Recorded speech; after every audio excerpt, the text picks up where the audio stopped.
Olá, sejam todos bem-vindos. Está no ar mais um episódio do podcast Sala dos Professores, não é isso, Mel? Isso.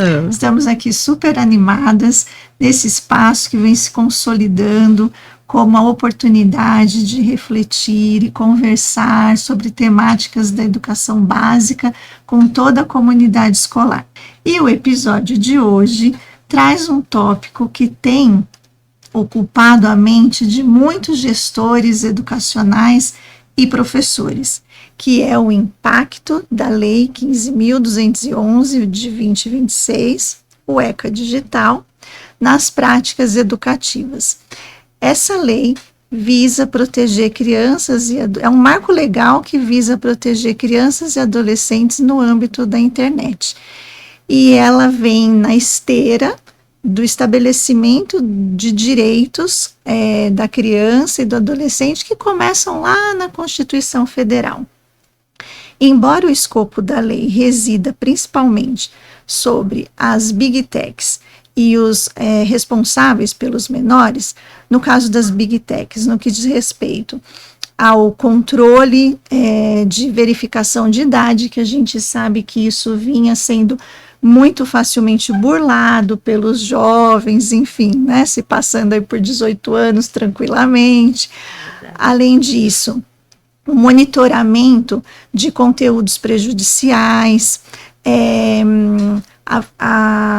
o controle de publicidade direcionada. Então, essas grandes empresas de tecnologias estão no centro do ECA Digital. E, além disso, os responsáveis estão sendo chamados à realidade para que exerçam essa parentalidade, a responsabilidade parental no sentido obrigatório, porque a gente tem visto muitos casos e danos no que diz respeito a essa palavra que ganhou um espaço no nosso vocabulário, que é a adultização e o vício digital. Pois bem, esses assuntos entraram no espaço da escola. E pelo que eu tenho percebido, a gente tem conversado, né, Bel? De maneira inédita, como se uma nova ordem tivesse sido estabelecida com a homologação do ECA Digital. Mas a pergunta que fica para a gente é: será que é isso mesmo? Será que essa lei foi lida em sua totalidade? Será que ela foi bem compreendida?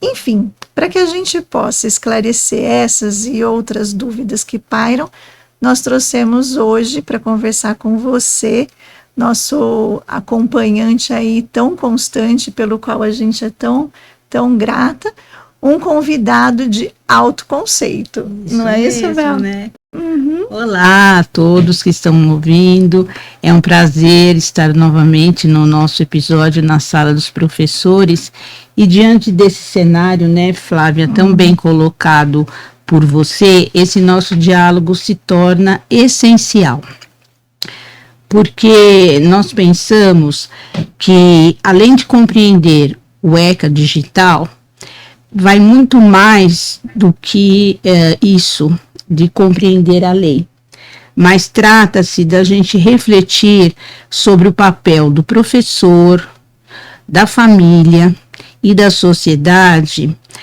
na proteção dos dados, né, das nossas crianças. Sim. E numa formação cidadã de crianças, adolescentes dentro do ambiente digital.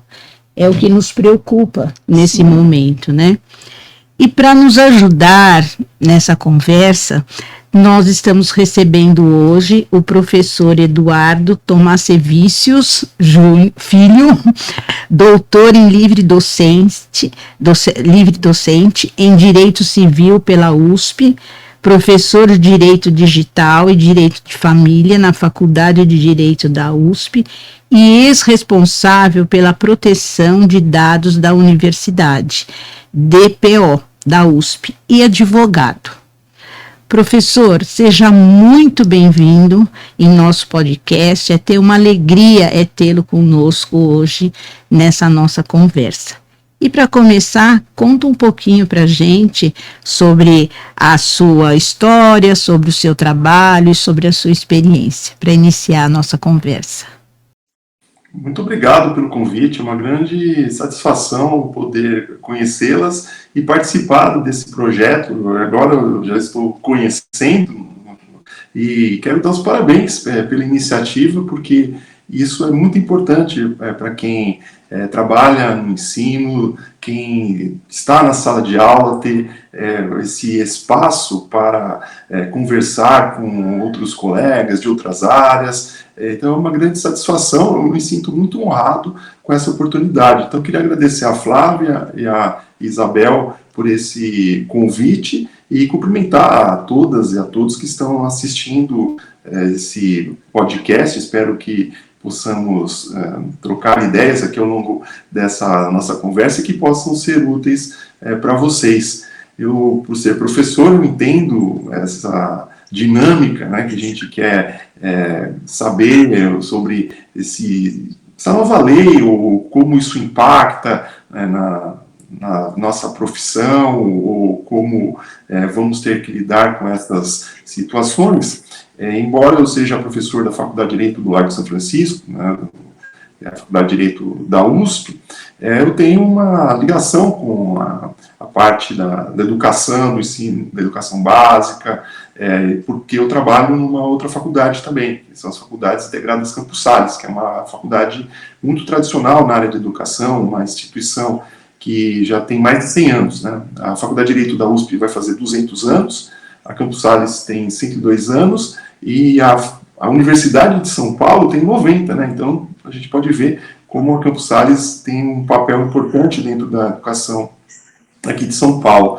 Eu comecei a minha carreira lá, como professor do novo curso de Direito à época, né, que abriu em 2004, e por ter o curso de Pedagogia, a dimensão que tem, os grandes professores, as grandes professoras que por ali passaram e continuam também na instituição, muitas delas são da rede pública de ensino, da prefeitura, do estado, então fui me familiarizando com essa dinâmica na sala dos professores, né, porque ali tinham professores do curso de administração, ciências contábeis, pedagogia, direito, então você vai aprendendo, vai ouvindo, vai absorvendo essas histórias, os dramas, as dificuldades. Então, ao receber um convite para conversar com vocês, eu me senti muito feliz.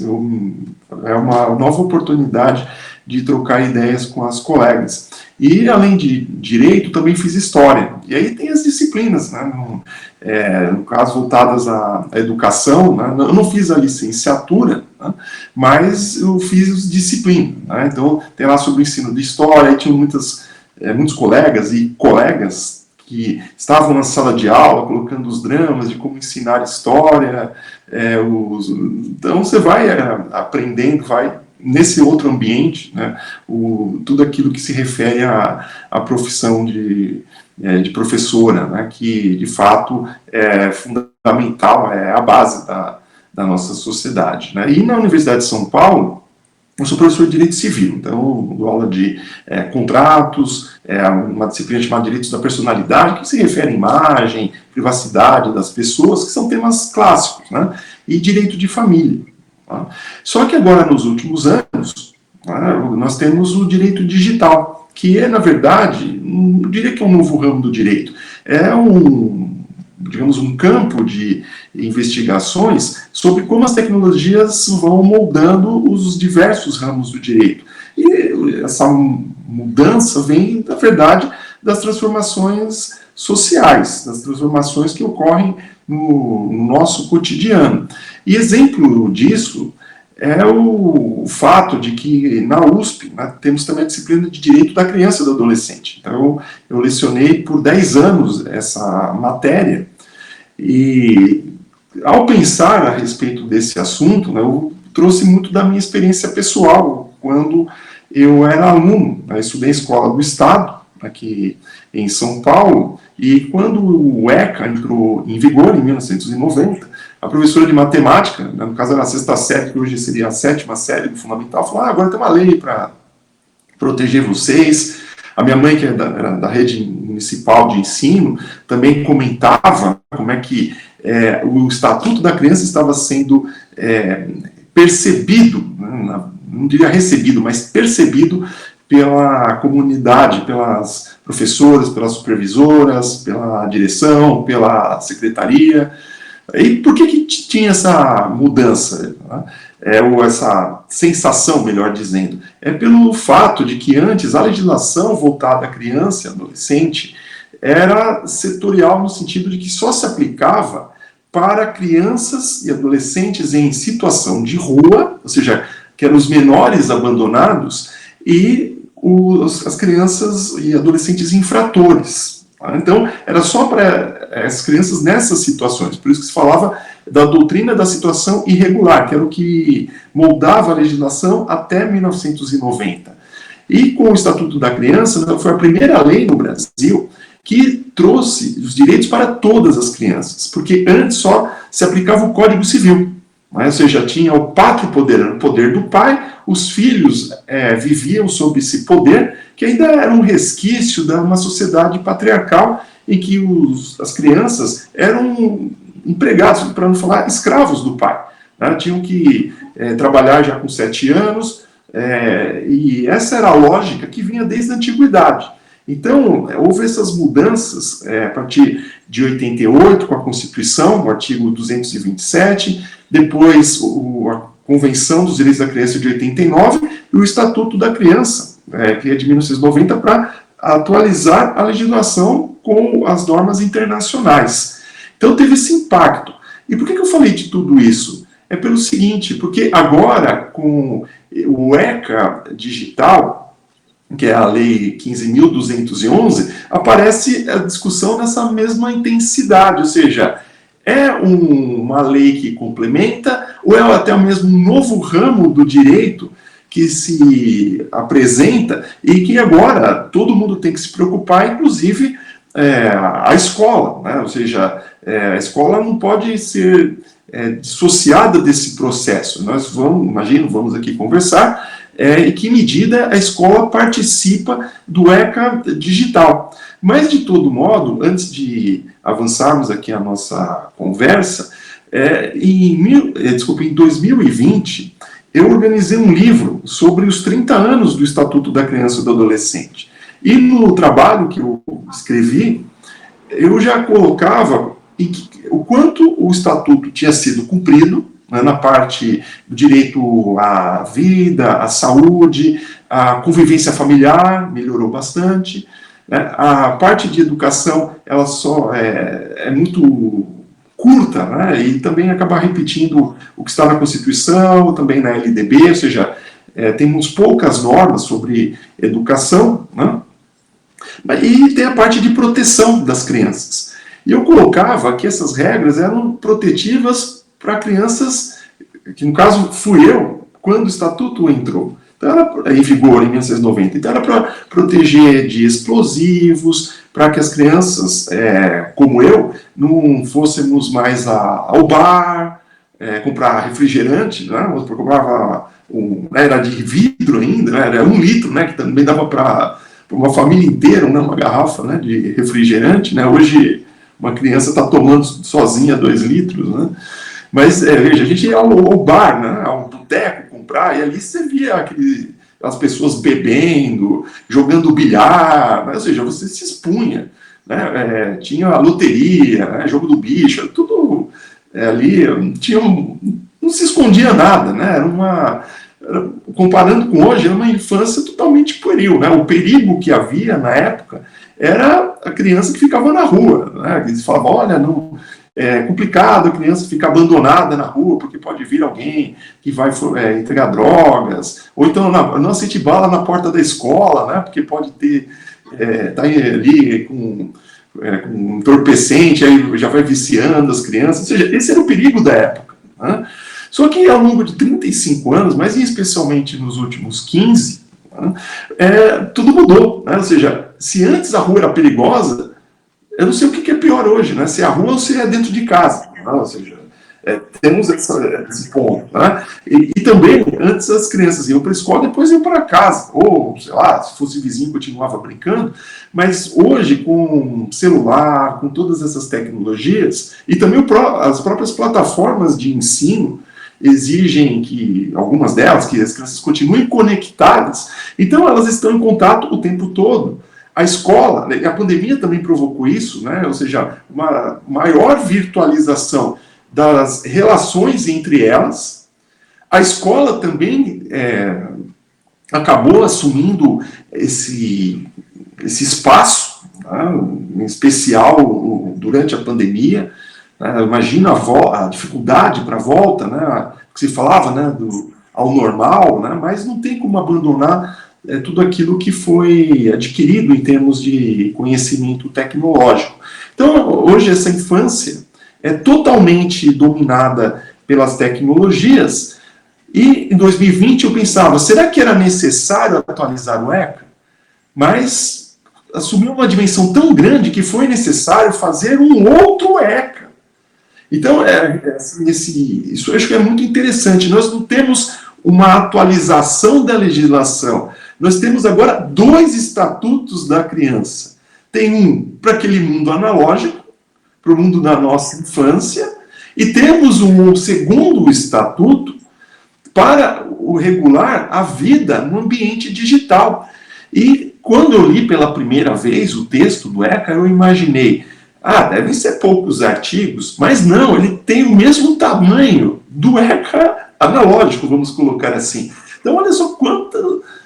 É uma mudança radical mesmo, é uma transição para um outro mundo. Então, foram necessárias novas regras. É um debate que ocorre no mundo inteiro, talvez em alguns países com maior intensidade, e o Brasil, devido à população e ser um dos países que mais estão conectados à internet, foi necessário, pelo menos, colocar alguma coisa para orientar a sociedade. Olha, não dá para usarmos apenas a lei de 90. A gente precisa continuar tendo os direitos da criança, em termos de saúde, educação, mas vai ter que ter uma lei sobre o ambiente digital. Isso é o ECA digital. É um segundo estatuto, é um segundo código da infância. Com isso, professor, você já respondeu uma das nossas perguntas, que era exatamente essa, se era uma atualização, né, do ECA de 90, o ECA analógico, ou se era, de fato, um novo estatuto. Muito bom. Ainda nessa esteira, eu sei que não é uma pergunta simples, né, que ela acaba sendo multifatorial, mas é possível que a gente indique hoje quem mais viola os direitos da criança, se é a escola, a família, se são as big techs ou o próprio Estado? Essa pergunta é muito interessante, porque quando entrou em vigor o ECA Digital, eu publiquei um texto no LinkedIn, né, que é uma rede social profissional, né, mas que tem um grande alcance. Né? Aí você vai vendo até como as mídias vão mudando. Né? Antes a gente publicava em papel, depois passava para publicar em blogs, né, portais, e agora você publica na própria rede social, o que tem um alcance assim, impressionante. Né? E o título do texto era o seguinte: ECA Digital é um problema de direito digital ou é um problema de direito de família? Porque se nós pensarmos no ECA Digital como um problema de direito digital ou uma lei de direito digital, é claro que o seu objeto se volta para as plataformas, para as big techs, as diversas plataformas, porque é o espaço que todos nós estamos conectados, inclusive as crianças. Né? E aí, pelo texto do Estatuto, pelo ECA Digital, você vê uma série de deveres para essas plataformas, que seriam deveres de cuidado, em especial com as crianças. Olha, você não viole os direitos delas, tome cuidado, crie mecanismos para que haja proteção. Tá? Essa é uma perspectiva que me pareceu que foi a vendida e é mais aceita. Por quê? Porque é mais cômoda. Mas por que mais cômoda? Pelo fato de que, se nós pensarmos pelo direito de família, o que acontece no cotidiano? Né? Existe, claro, tem uma pressão sobre as crianças para que elas entrem no mundo digital, mas eu fiquei me perguntando, por que tem essa pressão? Porque existem famílias que vão cumprir o que está no ECA analógico, que é o quê? É a convivência familiar.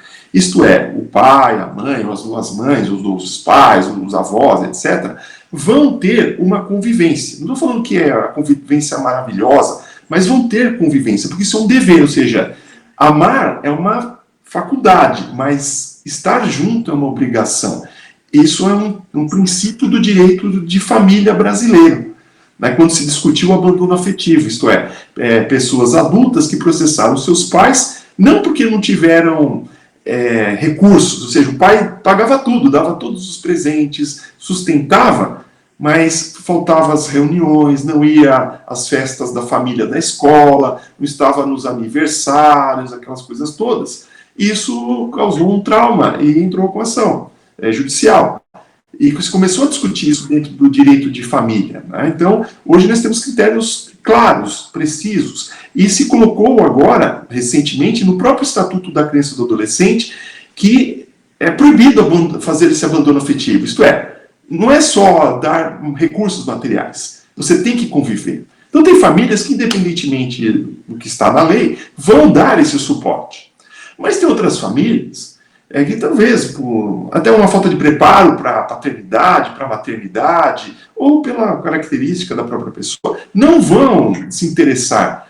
E hoje existe uma grande facilidade, que são as tecnologias. Na nossa época, nos anos 80, 70, 80, era a televisão. Né? Nos anos 90 começaram os videogames.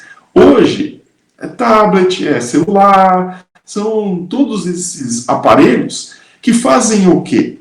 São as babás. Então, se falava que a televisão era babá eletrônica. Né? Então, quem cuidava da gente, quando criança, era a Xuxa, né? Era a Angélica, era o Bozo. Né?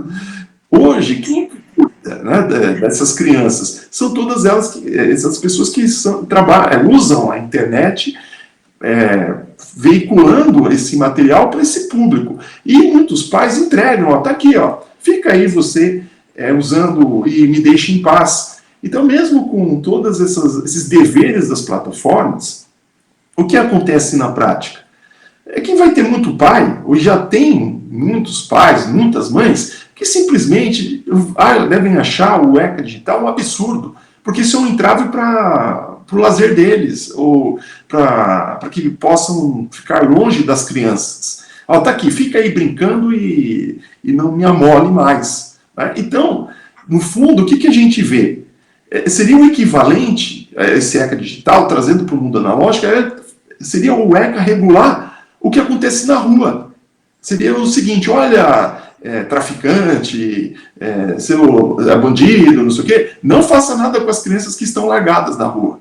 Seria muito esquisito uma lei dessas. Só que ninguém, me parece, está achando esquisito ver muitos pais largando o exercício do poder familiar, essa autoridade parental, não importa o nome, mas delegando o exercício da sua parentalidade, que é um dever legal, de cuidado, de convivência, para as redes sociais. Então essa lei vem no seguinte sentido: olha, Big Techs, não façam nada com as crianças, porque afinal as famílias estão abandonando os seus filhos dentro de casa, mas com as tecnologias, e vocês é que tomem todas as providências. Só que isso é inconstitucional. Por qual motivo? Porque a Constituição, no artigo 227, caput, ou seja, logo de cara, né, que é o artigo cabeça, né, tem os parágrafos, os incisos, né, aquele que inicia a redação da norma se chama caput. O caput deixa claro que a primeira responsabilidade com as crianças é da família. Depois é da sociedade e, em terceiro lugar, do Estado. Tá? É o Estado que tem que dar o direito à educação. se a gente for ver no texto da lei. Mas quem é o primeiro responsável? É a família. Então eu vejo que o ECA digital, ele foi apresentado como uma lei para Big Techs, mas se perde essa perspectiva da família. E também a gente vê que a família transfere para a escola, né? Ou seja, os professores têm essa responsabilidade que é dos pais de dar educação, porque a escola dá instrução, né? Mas parte da educação é da família, não tem como. Né? Só que os pais transferem isso para as professoras, e a legislação não deu, ao longo dos anos, o poder para que as professoras, os professores, pudessem fazer essa função. Né? E aí fica todo esse problema, esse dilema que a gente encontra, o desânimo das professoras, a falta de respeito que as crianças têm, o respaldo que se dá para o mau comportamento das crianças com as professoras. Não estou falando de violência, não é nada disso, de ser autoritário, né? É que realmente chegou a um ponto, né, que você vê as queixas, né? Quantas... também no curso de Direito, nós temos muitas alunas que são da rede pública de ensino, né, e elas contam, né, e quando leciona Direito de Família, esse assunto vem à tona. O drama que é lidar com crianças, de serem agredidas, de não ter a estrutura, até mesmo uma série de situações que você fala, puxa vida, né, que falta de respaldo que teve, né, para essa situação chegar a esse ponto. Então, eu vejo que a legislação, no geral, né, porque não faz sentido a gente fazer a exegese do texto, né, ficar discutindo artigo por artigo, mas o espírito dessa lei me parece que vem para resolver um problema, né, mas não vai resolver este problema, porque do jeito que está, é equivalente a regular os perigos da rua dos anos 90. Isso não se fez. E aqui se quer fazer com a rua digital, né? Porque o que é ficar na internet o tempo todo? É ficar na rua digital exposta a todos os tipos de perigo. Uhum. E entrando, né, agora nessa seara da escola, pegando aí a continuidade que o senhor falou, você falou, né, da dificuldade dos professores, de tudo isso. Quando a gente, dentro da escola, né, vai conversar sobre o direito, né, da prática escolar, aí começam a surgir muitas dúvidas, né, em relação à proteção aos nossos alunos. E depois do ECA digital, muitos professores começaram a se questionar, tanto professores como instituição escolar, né, o que fazer com a publicação das fotos dos alunos, que é muito recorrente. Então, eu trago agora algumas perguntas bem práticas, que a gente até coletou, né, Flávia, Sim. das nossas conversas com os professores, que é bem dentro da rotina escolar, em relação ao ECA digital, e da própria instituição de ensino. Eu vou fazer uma pergunta por vez, porque eu acredito que para quem está nos ouvindo e que está com essa dúvida, com essas dúvidas vai ficar mais claro a resposta, né? Porque vai atingir a prática desse professor e principalmente a responsabilidade que o ECA digital acabou colocando dentro das escolas, como também o senhor já colocou.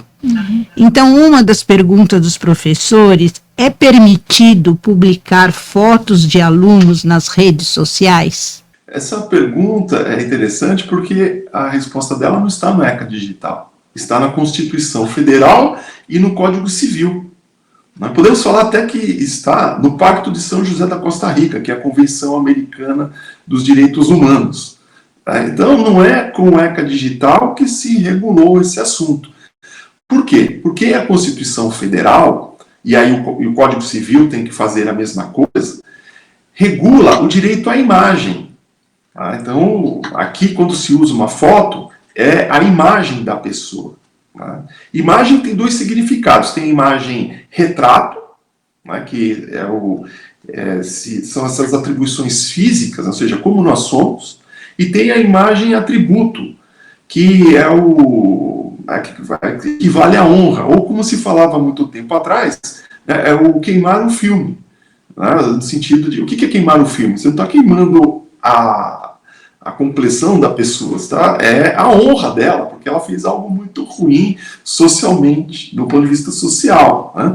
Então, quando se trata de imagens, é o seguinte, a regra tem que pedir o consentimento do pai, né, para o uso dessas imagens. E em escolas, em especial, sobretudo escolas particulares, por que você quer publicar? Porque você quer divulgar o seu trabalho, né? E aí tem o quê? Um cunho econômico. Quando se tem cunho econômico, a mera publicação, ainda que não tenha causado dano, já seja indenização. Por quê? Porque ninguém vai publicar de graça. Alguém vai publicar porque espera um retorno, que é divulgar, olha como eu faço, olha, veja essa criança aqui, traga o seu filho para estudar aqui. Então, na rede pública, nem tem tanto esse problema econômico, né? Assim, de já ser uma indenização independentemente de dano. Mas o ponto é que está na Constituição Federal e no Código Civil. Não se pode usar imagem sem autorização.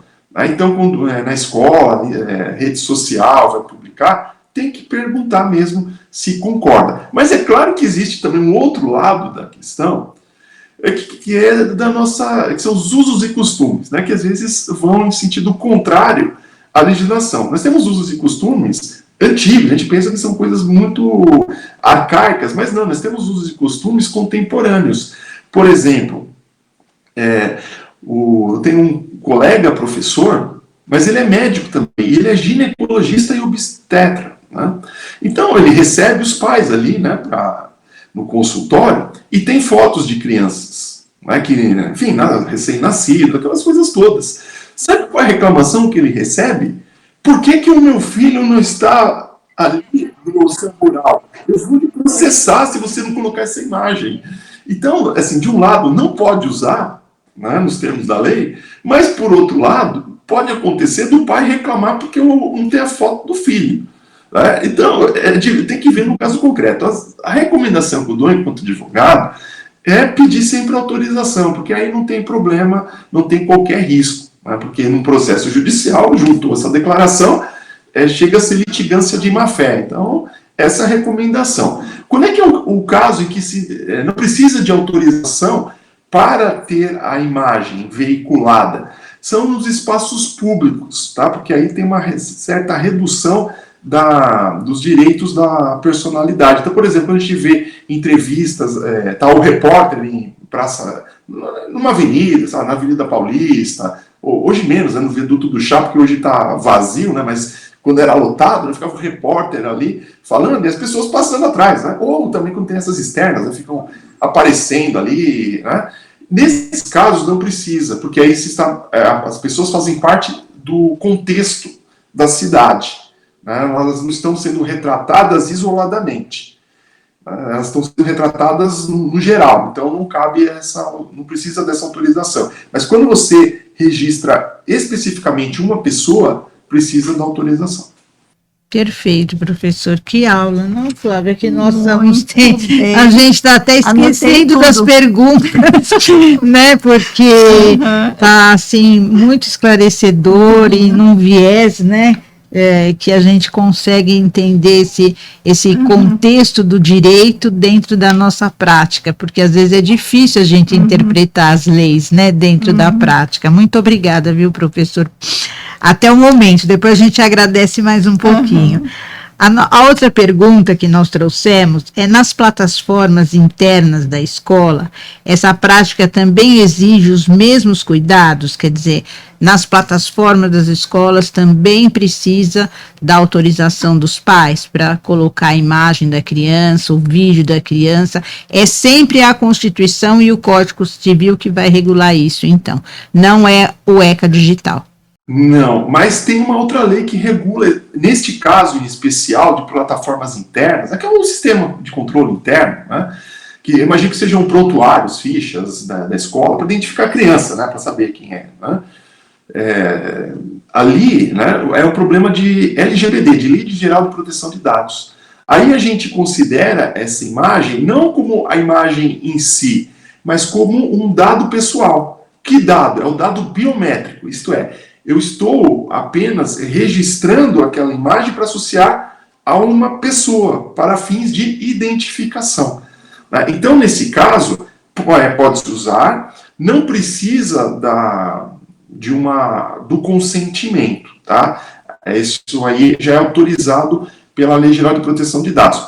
No entanto, não se pode usar de qualquer maneira. Então, por exemplo, se deu a foto para ficar para um controle interno, tudo bem, mas se usar essa mesma foto no Instagram, ou ficar passando essa foto num painel interno, ou tem uma escola aqui perto que fica passando fotos de crianças num telão, né?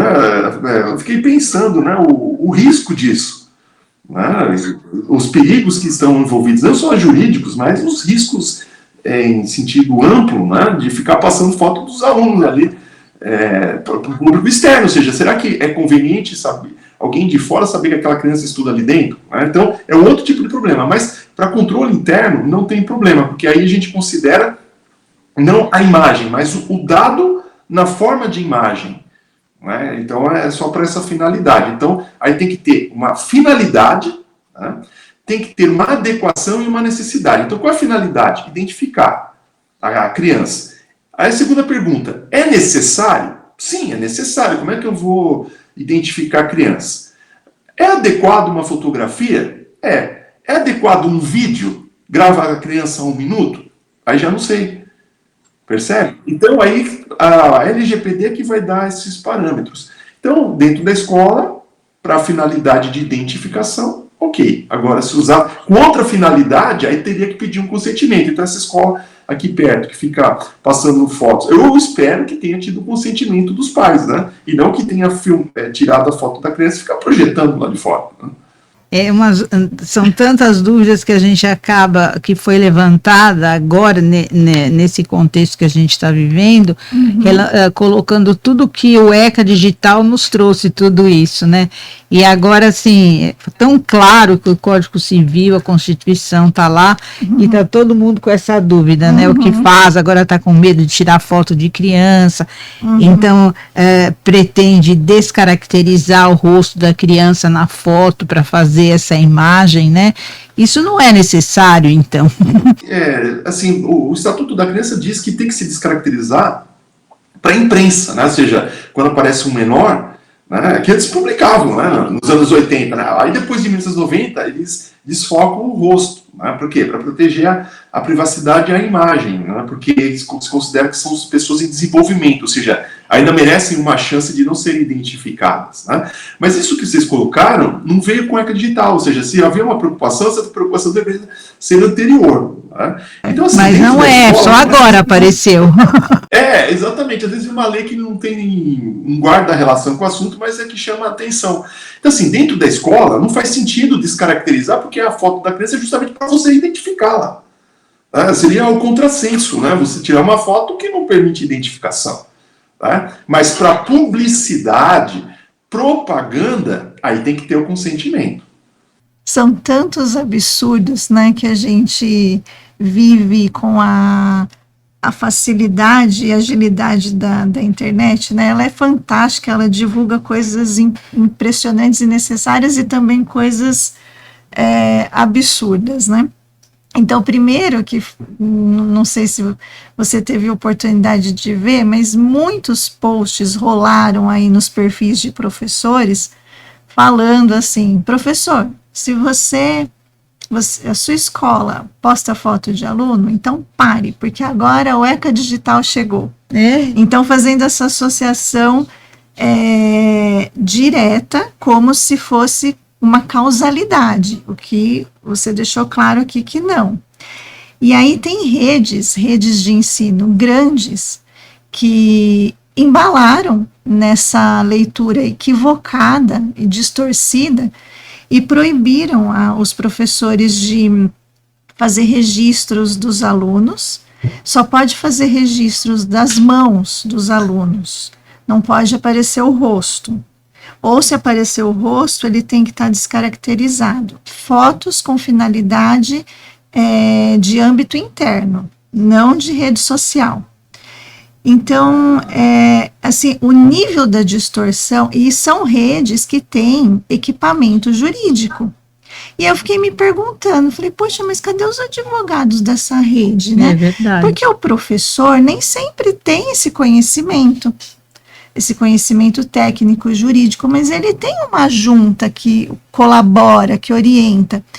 Então, a gente está vivendo uma distorção em massa. Uma desinformação muito séria, né? Muito séria, né? Porque se cobra alguma atitude, coloca responsabilidade numa lei nova, sendo que na realidade não é nada disso, né?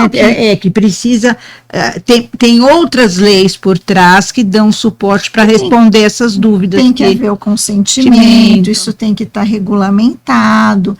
É claro que vai haver o cuidado com a exposição da criança, isso sim, mas daí a partir para proibição, ou só fotografe a mão, não fotografa mais o rosto, só a mão da criança.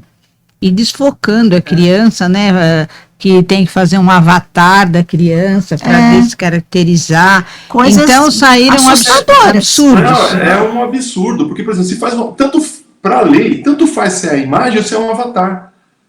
Porque pelo avatar identifica a pessoa. E outra coisa, também a lei tanto faz o rosto ou a mão, porque ambos são dados biométricos. Né? Ou seja, pode ver, a gente tem impressão digital. Né? Ou seja, eu não estou falando que vai registrar a impressão digital, mas o formato da mão, cada um tem um formato de mão. Isso é um dado pessoal sensível também. Então, assim, não publico o rosto, publico a mão, é a mesma coisa para a lei, não faz o menor sentido. E também desfocar o rosto da criança, dependendo do contexto, pode ser uma mutilação, pode ser um dano. Né? Imagina uma foto desfocada, dependendo do contexto, pode ter um efeito reverso. Então, assim, internamente pode fotografar para um controle interno. O que não pode é publicar para fins econômicos, para ganhar dinheiro, para fazer publicidade. É igual um profissional da saúde, será um dentista, um cirurgião plástico, ele tira fotos. Por que ele tira foto? Primeiro, para se resguardar. Você tem que tirar o antes e o depois, né? Então teve uma vez, muitos anos atrás, uma cirurgiã plástica, ela só tirava foto do depois. Aí não tinha o que fazer com prova, né? Perdeu a ação, né? Porque ela não fez as provas corretas, tem que ter o antes e o depois. Então, um profissional ele tem que registrar para se defender, tem que fazer parte do prontuário. Mas ele não pode, por exemplo, sem o consentimento, publicar a foto da pessoa na sua rede social falando, olha, eu fiz essa cirurgia, olha como ela ficou bonita. Aí, se ela não consentiu, é dano moral, independentemente de sofrer o dano. É o que a gente chama de dano moral in re ipsa, né? Uma palavra em latim, né? Ou seja, basta ter feito isso, ter publicado, já se paga uma indenização. É presumido o dano. Olha só. Perfeito, que aula, né? Agora eu vou embalar aqui, Bel, para uma outra questão bem interessante que também ocupa as discussões, né, dentre os professores, que é sobre a questão do cyberbullying fora da escola e que acaba repercutindo dentro da escola. Né? Então, qual é o papel da escola nesse sentido, né? Essa linha tênue que você até comentou no início, falando do papel da família, né? E aí agora fazendo fronteira aí com o papel da escola, no que diz respeito às funções de cada uma, a escola, ela é responsável até que ponto, em que medida, pelo cyberbullying que acontece fora da escola? Porque muitos pais exigem que a escola tenha medidas punitivas com relação a esses alunos, porque eles entendem que, como são alunos da mesma escola, então ela precisa se posicionar. Como que você colocaria isso, professor? Essa é outra questão que não veio com o ECA Digital. Né? É uma lei que alterou o Estatuto da Criança e do Adolescente. Então, não é assim, mês passado não tinha regras e agora nós temos. Já havia, né? Então, essa é uma informação importante. Esse é um problema que tem a ver com o que eu falei no início, né? Porque a escola, né, é o espaço, né, de formação da criança, né, e do adolescente, né, sem dúvida, né? Só que aí chega aquelas zonas cinzentas, né? Isto é, o respeito, que na verdade está no Estatuto da Criança, que toda criança e adolescente tem direito ao respeito, direito à proteção da sua integridade física, tá? Que foi pensada mais, inicialmente, de adultos violando a integridade física das crianças. Tá? Então tem a Lei Menino Bernardo, que é sobre violência doméstica e infantil, né, por conta dessas atrocidades, né, que ainda ocorrem, né, essa crueldade que adultos praticam com crianças. Mas crianças são cruéis, ou às vezes até mais cruéis entre si do que um adulto com uma criança. Tá?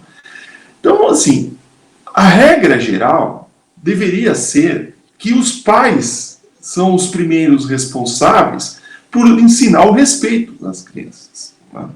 Mas nós sabemos, tá, que qual é a causa, ou quais são as causas desse comportamento. Tá? Nós aprendemos muito por imitação. Tá? Assim, do que eu li, né? Ou seja, como é que a criança aprende? Tá? É pela convivência com outras, né? Com outros adultos. E acaba reproduzindo esses modelos. Então, a nossa sociedade é violenta porque já tem essa cadeia de violências, né? Ou seja, o bisavô era violento, aí o avô é violento, o pai é violento, o filho fica violento, e assim as coisas vão acontecendo. E se não é na família, é no vizinho. E se não é na família, não é no vizinho, é na escola. Então, esse problema do bullying, a violência, o espaço mais, digamos, adequado para isso, porque onde se tem autoridade é na família. Tá? Só que tem pais que não dão essa orientação, tem muitos pais que incentivam a violência, veem nisso um grande valor. Falam, o mundo é cruel, se você não for violento, não for truculento, você vai se dar mal. Então incentivam, eu estou fazendo referência à minha infância, de comportamentos que eu não tinha em casa, mas eu vi os meus colegas praticando, e depois de anos eu falava, por que nós que éramos crianças, de onde que vieram essas coisas se não tinha nem internet?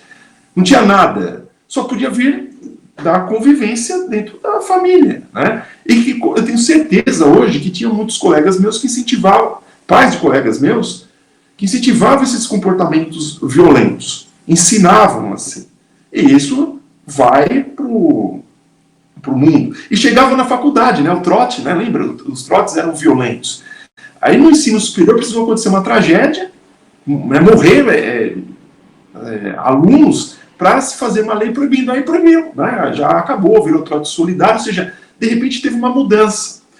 A gente tem lei sobre bullying, cyberbullying, mas me parece que ainda vem patinando. Por quê? Porque me parece que ainda é um valor, porque direito é fato, ou seja, o que acontece no mundo, nós damos valores a esses fatos, e desses valores nós criamos as normas. Então, a gente fala fato, valor e norma. Então, me parece que ainda na sociedade é um valor, considera-se muito positivo por muitas pessoas, a violência, de ensinar as crianças a serem violentas, né? Ou com dolo, ou pela imitação. Às vezes a pessoa, que é o que o próprio Estatuto da Criança fala, às vezes a pessoa está com, a Flávia, né, que também é psicóloga, às vezes a pessoa está com um transtorno e tem esse tipo de comportamento. E aí o Estado tem que dar suporte, tem que encaminhar a pessoa para um profissional da saúde, que aí resolve o problema. Então, são várias as situações, né? Então, assim, compete à família. Só que, como eu falei no começo aqui da nossa conversa, muitas famílias transferem as suas responsabilidades parentais para a escola. E a escola não tem o poder.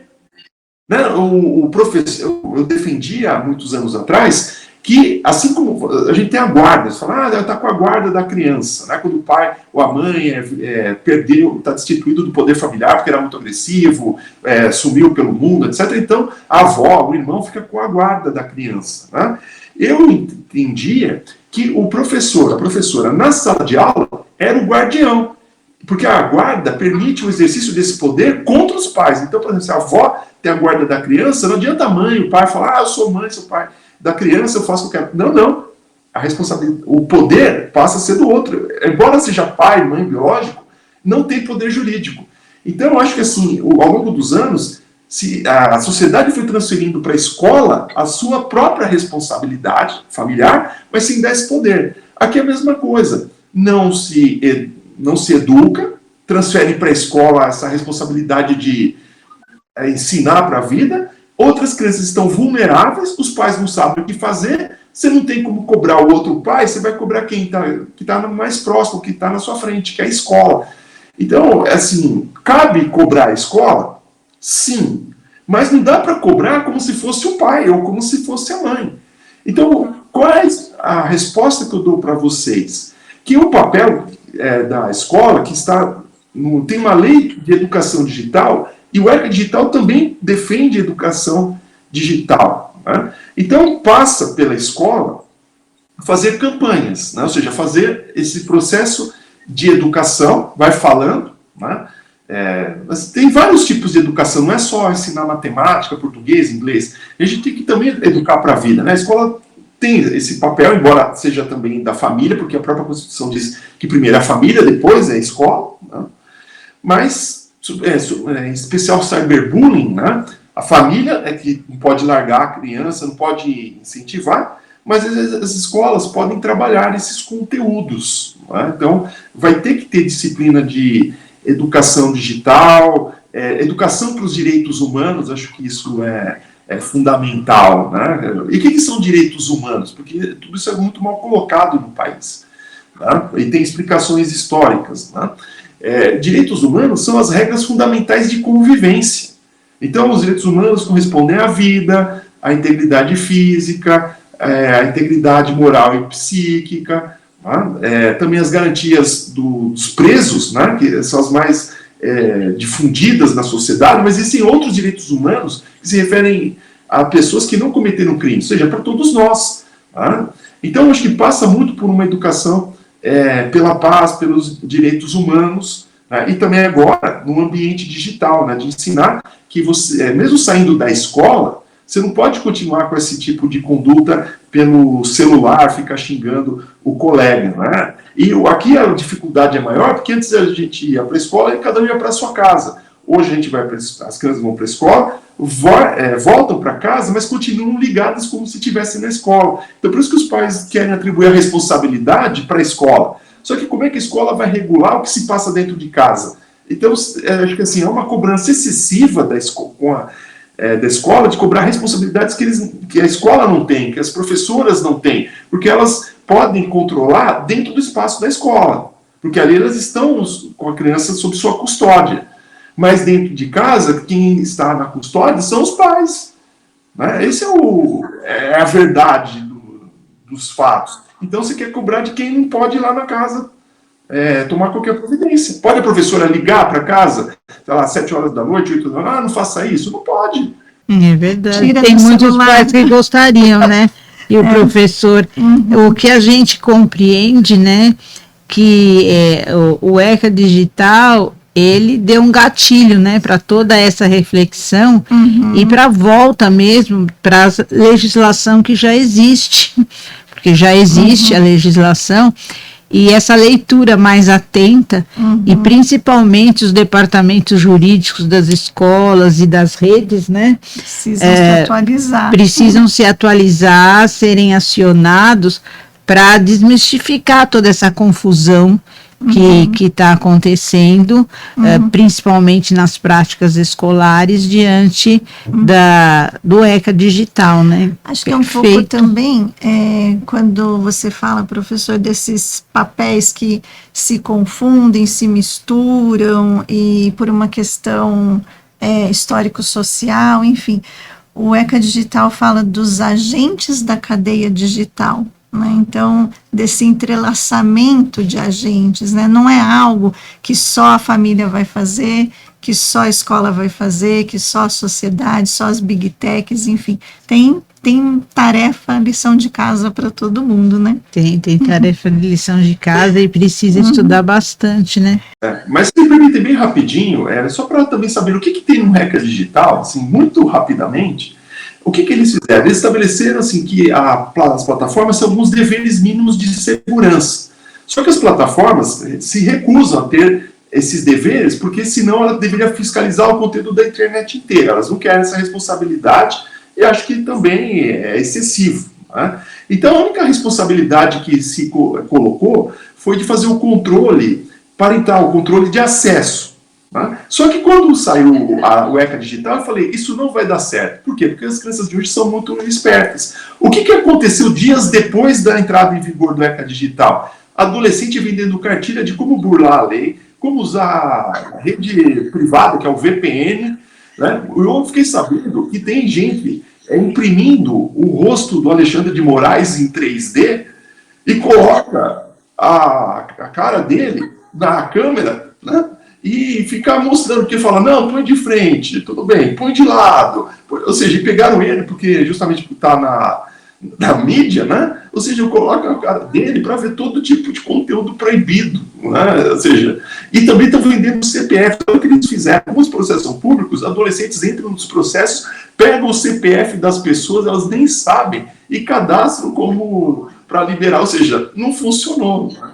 Só um último comentário aqui que a gente já vai ter que ir encaminhando para o final, né?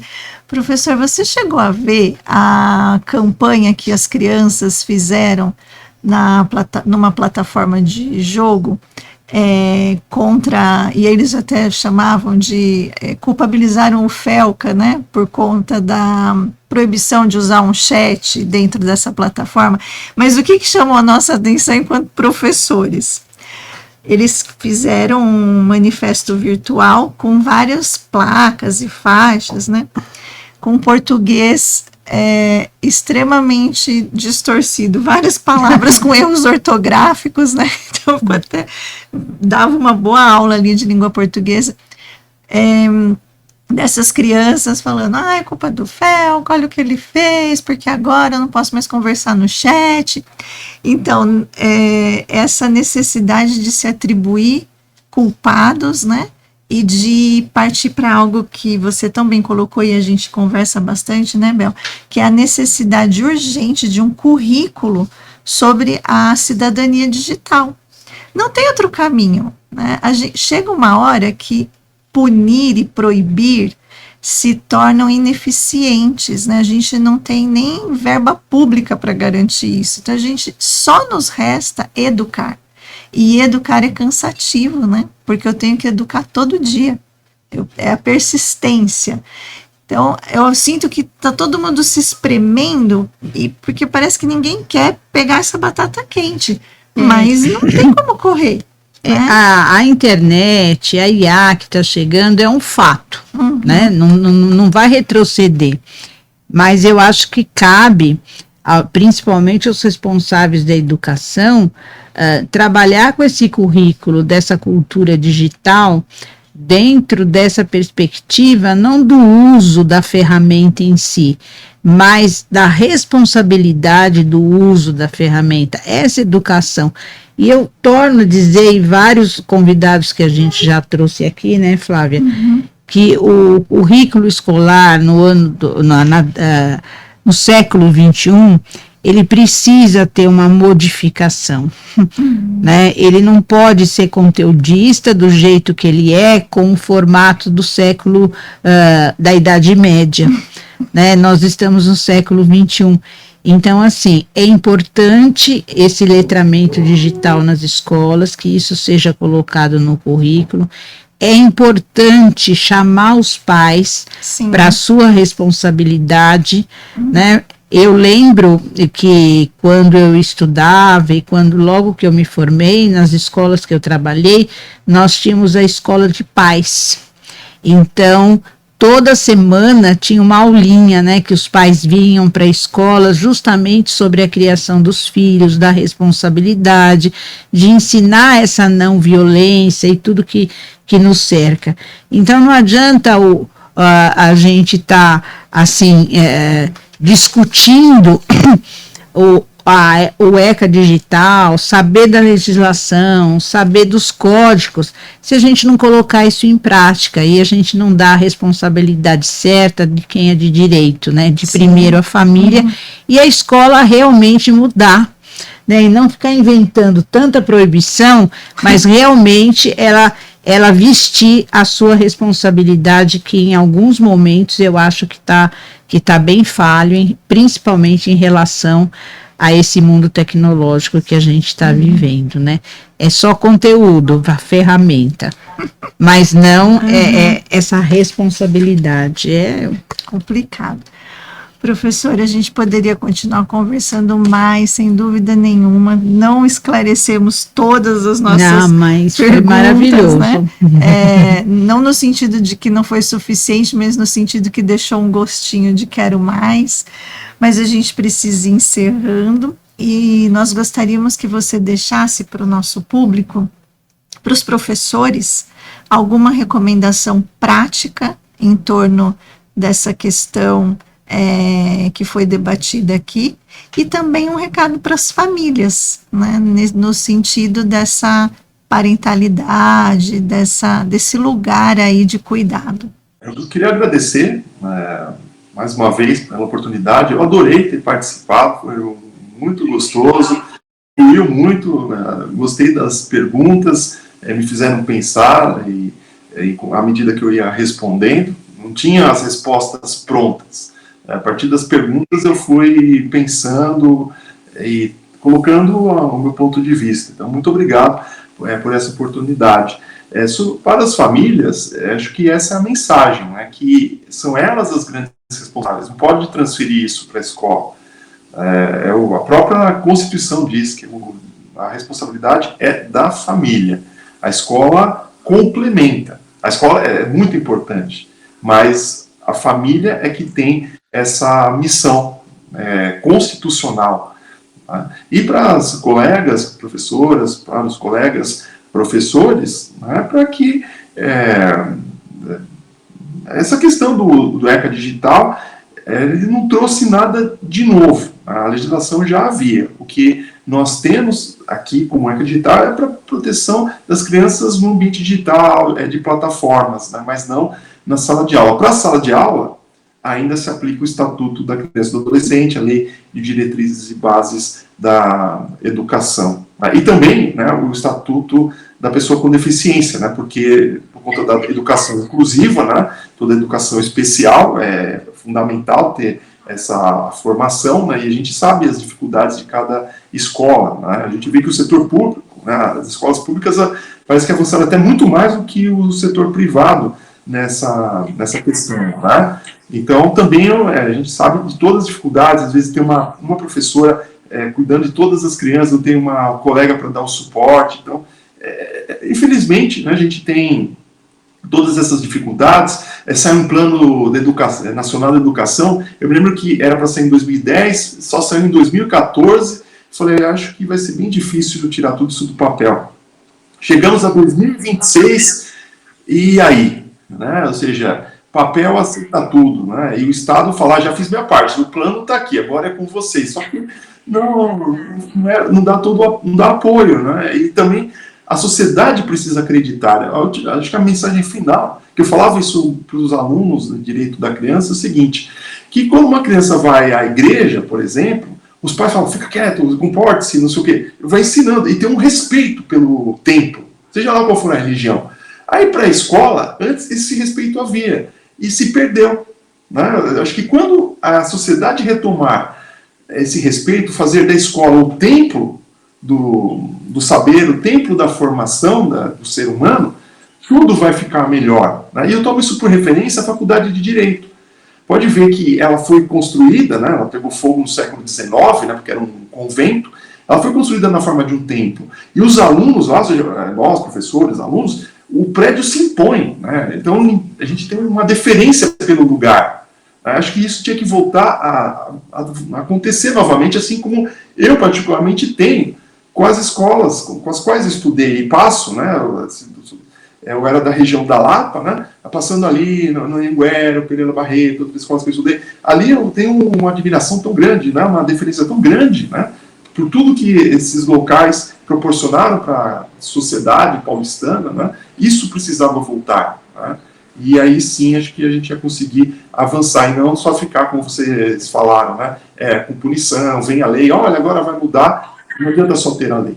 É verdade, professora. A gente tem muito a lhe agradecer, né? Sim, por essa. muito. Foi assim um encontro brilhante, esclarecedor. Veio ao encontro da nossa expectativa e de quem está nos ouvindo também, né? A gente tinha essa certeza com a esperança que a gente trazia, né, para esse esclarecimento para o nosso público, que é formado por professores, e nós temos também muitos pais nos ouvindo nesse momento, né? Então, eu acho que foi muito esclarecedor. Então, quero agradecer muito mesmo. E a gente ficou, né, Flávia, com gostinho de quero mais. Sim. Agora o senhor vai ser, você vai ser o nosso companheiro em alguns momentos, com né? Certeza. As nossas portas aqui estão sempre abertas para esse canal, para a gente poder levar esse esclarecimento a todos. Conte muito com obrigada. A gente também, naquilo que julgar necessário. E muito obrigado por tua generosidade, professor. Acho que essa generosidade intelectual que marca os nossos encontros aqui no podcast é o que ele tem de mais rico, de mais sagrado. Muito obrigada. Obrigada mesmo. Beijo. Um beijo. Tchau, tchau. Muito obrigada, e a todos que estão nos ouvindo também, né? Muito obrigada e até a próxima. Até, pessoal. Obrigada, tchau. professor. Muito obrigada. Tchau.